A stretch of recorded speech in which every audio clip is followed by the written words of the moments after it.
Hello everyone, स्वागत है आप सभी का मेरे यूट्यूब चैनल और नेक्स्ट एग्ज़ाम में।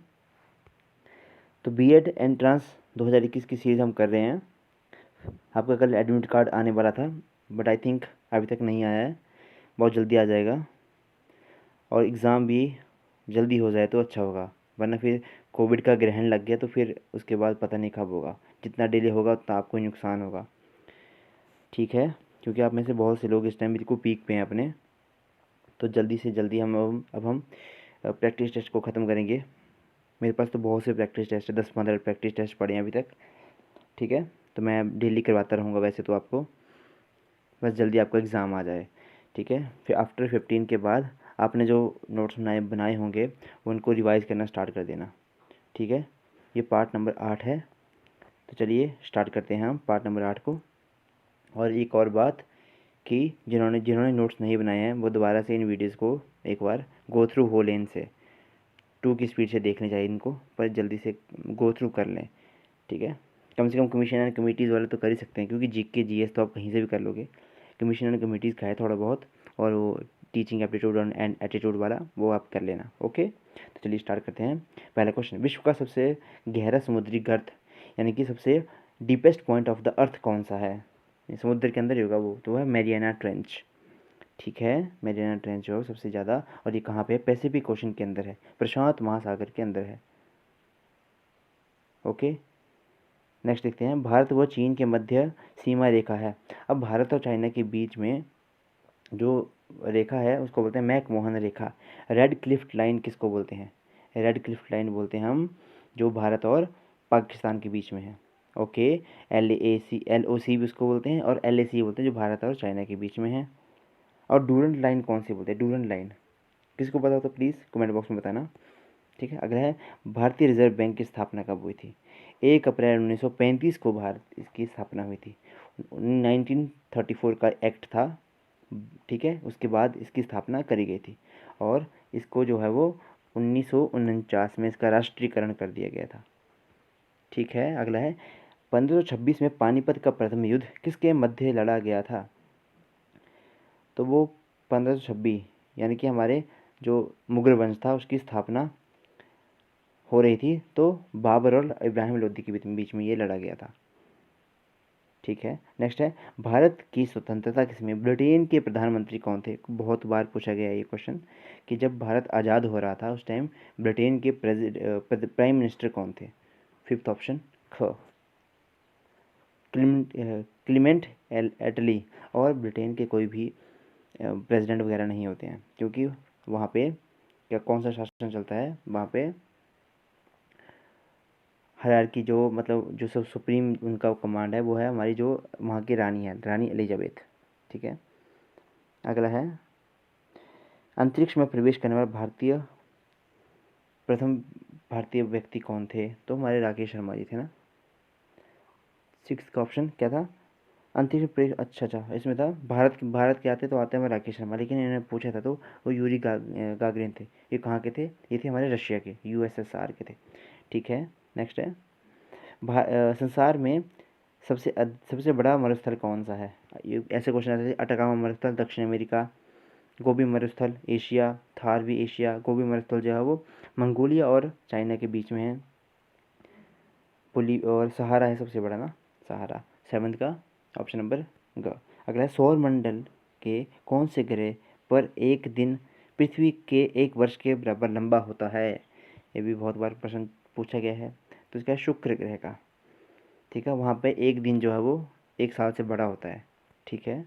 अगला है, क्षेत्रफल की दृष्टि से संसार में सबसे छोटा देश कौन सा है? Vatican city is the smallest country in the world. सबसे बड़ी कंट्री कौन है क्षेत्रफल की दृष्टि से? Russia. Next question, lady with the lamp के नाम से कौन प्रसिद्ध है? लेडी विद द लैम्प के नाम से है हमारा फ्लोरेंस नाइटिंगेल, ठीक है। और इन्हीं के फ्लोरेंस नाइटिंगेल, जब क्रीमिया वार युद्ध हुआ था तो इन्होंने, जो मिडवाइफ्स होती हैं ना जो केयर करती हैं, मतलब हमारे जो सैनिक युद्ध में घायल होते हैं, तो फ्लोरेंस नाइटिंगेल ने बहुत बहुत सी मदद करी थी उनके लिए, ठीक है। उनके नाम पर जो है वो आई थिंक नर्स डे भी इनके नाम पर मनाया जाता है, ओके।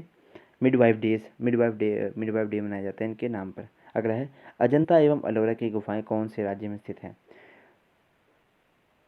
ऑप्शन नंबर ख महाराष्ट्र में स्थित है। सौर मंडल में सबसे छोटा और सबसे तेज घूमने वाला ग्रह कौन सा है? सबसे छोटा ही पूछ लिया तो इन्होंने बात ही क्लियर कर दी। तो हमारा है बुध। एस्कॉर्बिक एसिड, विटामिन सी।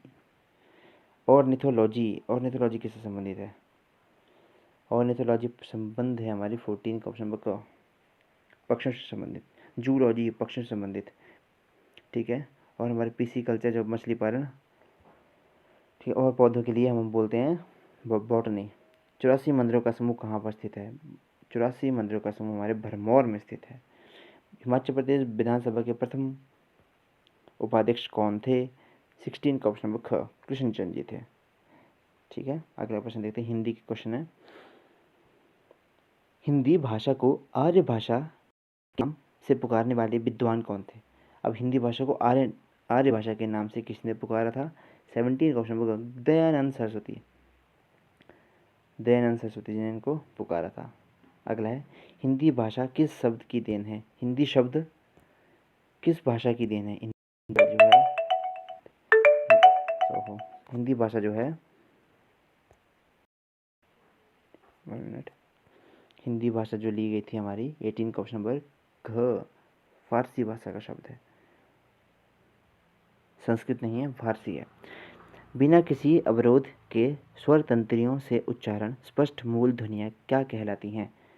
स्वर कहलाती है ना, 19 का ऑप्शन नंबर ग, ये स्वर कहलाती हैं जिनको मतलब हमें कुछ ज़्यादा एफर्ट नहीं करने पड़ते मूल शब्द की। जैसे स्वर ध्वनियों के प्रकार कितने हैं? उपयुक्त सभी आ जाएंगे स्वर ध्वनियाँ। 20 का ऑप्शन नंबर ग, यस। ह्रस्व, दीर्घ, प्लुत। हिंदी वर्णमाला में वर्ग की तृतीय, प्रथम और पंचम व्यंजन ध्वनियों को प्राणत्व के आधार पर क्या कहते हैं? तो उनको क्या कहते हैं? महाप्राण, अल्पप्राण क्या कहते हैं उनको? 21 का ऑप्शन नंबर अल्पप्राण कहते हैं। और ख घ को क्या बोलते हैं? महाप्राण। मुंशी प्रेमचंद व उर्दू भाषा में रचित प्रथम कहानी संग्रह जिसे अंग्रेजी सरकार ने जब्त कर लिया था वो कौन सा था? 22 का ऑप्शन नंबर ग, सोजेवतन था जिसको अंग्रेजी सरकार ने जब्त कर लिया था। बादल का पर्यायवाची शब्द कौन सा नहीं है? घन, प्योद, मेघ, नीरज। अब नीरज किसका है? 23 का ऑप्शन आएगा घ। व ध्वनि का उच्चारण स्थान क्या है? व ओष्ठ तो आ रहा है इसमें, व तो 24 का ऑप्शन है ग, दंत भी आ रहा है और ओष्ठ भी आ रहा है। कैदी और कोकिला कवि के लेखक कौन है? कविता के लेखक कौन है? कैदी और कोकिला के लेखक कौन से हैं? 25 का ऑप्शन नंबर घ, माखनलाल चतुर्वेदी। ये हमारे जो हिंदी की बुक्स है ना, मैक्सिमम उन्हीं के लिए होते हैं सारे। अगला है किस शब्द में प्रत्यय लगा हुआ है? इन जो हमारे पास 4 शब्द हैं इनमें हमें बताना है कि प्रत्यय किस में लगा हुआ है। आहट लगा हुआ, चिड़चिड़ाहट, चिड़चिड़ के साथ आहट लगा हुआ है, ठीक है। किसी शब्द में उपसर्ग नहीं है, इनमें उपसर्ग किसमें नहीं है? 4 ऑप्शन है, अधिकतर, अनर्थ, प्रतिकार, परिचित। तो इसमें किसमें प्रत्यय उपसर्ग नहीं लगा हुआ? अनर्थ में। 28 ऑप्शन प्रतिपल। मैंने आपको कल भी बताया था कि प्रति जब आ गया तो अव्यय भाव लगा देना आपने। अगर बिस्मिल्लाह खां को किस ध्वनि का नायक कहा जाता है? उस्ताद बिस्मिल्लाह खान। 29 का ऑप्शन नंबर क, वो शहनाई वादक थे। जाकिर हुसैन तबला और बांसुरी तो सारे बजाते हैं, ठीक है। जो मैं सुबह वीडियो बनाता हूँ ना उसको प्लीज़ एक बार देख लिया करें, बहुत इंपॉर्टेंट है वो। उसमें मैं पूरी 10 क्वेश्चन लेके आता हूँ, वो नाम के 10 क्वेश्चन होते हैं, उसमें मैं पूरी डिटेलिंग करवाने लगे तो 100 क्वेश्चन से ज़्यादा क्वेश्चन बन जाते हैं, तो उसको देख लेना। 10 मिनट की वीडियो आती है, देख लियो उसको। अगला है क्वेश्चन, छोटे से जीवन की कैसे कड़ी कथाएं आज कहूँ? क्या यह अच्छा नहीं है कि औरों की सुनता मैं मौन रहूँ? किसकी पंक्तियाँ ये? 30 का ऑप्शन नंबर ख। ये वाला क्वेश्चन जब आपको एग्जाम में आएगा ना तो मैं डेफिनेटली बोलता हूँ आपको तुक्का लगाना पड़ेगा, क्योंकि नहीं रह क्या कौन करेगा इनको याद। नेक्स्ट है, एक कहानी यह भी आत्मकथा की लेखिका कौन है? एक कहानी यह भी, 31 का ख ऑप्शन, मन्नू भंडारी। अगला है, रामचरितमानस के रचयिता कौन है? ये तो आपको पता होना चाहिए। कि जो रामचरितमानस है 32 का ऑप्शन नंबर हमारा घ, तुलसीदास। इनके साथ एक स्टोरी जुड़ी हुई है, इनकी पत्नी और इनकी, ठीक है। उसी के बाद उन्होंने रामचरितमानस का जो था वो रचिए थी, ठीक है। ये अपनी पत्नी के बिना नहीं रह पाते थे, तो एक बार इनकी पत्नी चली गई मायके अपने, तो वो जब इनको पता चला तो ये उनके पीछे पीछे वहाँ पे आ गए। तो उनकी पत्नी इनको परेशान होकर बोलती कि भगवान में थोड़ा सा ध्यान लगाया करो। उसके बाद उन्होंने रामचरितमानस का मतलब इनकी रचना कर दी। अब आगे न्यूमेरिकल एबिलिटी, ठीक है, इनको कर लिया अपने हिसाब से। वैसे आते नहीं है इतने, आप ये मैथ वाले क्वेश्चन नहीं आएंगे आपको, इनको चाहे आप स्किप भी कर सकते, कोई बात नहीं, तो रीजनिंग वाले आते हैं। नेक्स्ट है हमारा, हम करेंगे साइंस के क्वेश्चन। चलो यहाँ से करते हैं। पशु जगत के वर्गीकरण के अनुसार मेंढक किस वर्ग में आता है? जो मेंढक जो आता है वो होते हैं हमारे एम्फीबियंस, ऐसे क्रिएचर जो पानी और उस पे दोनों पे रह सकते हैं। तो एम्फीबियंस को क्या बोलते हैं हम? 41 का ऑप्शन आएगा मेरा ख। उभयचर, जो पानी और ज़मीन में दोनों पे रह सकते हैं। एक क्वेश्चन आता है ये भी कि जो पानी और ज़मीन पे दोनों जगह रह सके उनको बोलता है एम्फीबियंस, अभयचर। सबसे बड़ा मेरुदंडी कौन सा है? अब मेरुदंडी क्या होता है? सबसे बड़ा मेरुदंडी 42 का ऑप्शन नंबर ख, व्हेल, ठीक है। ऐसा होगा कि सबसे बड़ा मतलब जीव कौन सा है, ठीक है। मछली कहाँ से श्वसन करती है? फेफड़े, गलफड़ा, पंख या नाक? गलफड़ों से करती है हमारी, 43 का ग ऑप्शन, ठीक है। नेक्स्ट है रेशम कीट अपने विकास की किस स्थिति में वाणिज्यिक मूल्य के रेशम को स्रावित करता है? कोकून से करता है ना, काया से। 44 का ऑप्शन नंबर ग, कोकून से बनता है हमारा रेशम, ठीक है, वो कोकून, ठीक है। अगला है सामान्य व्यक्ति का तापमान क्या होता है? ये कल भी करा था हमने, सेंटीग्रेड है, तो ऑप्शन आएगा इसमें, 36.9 डिग्री सेल्सियस।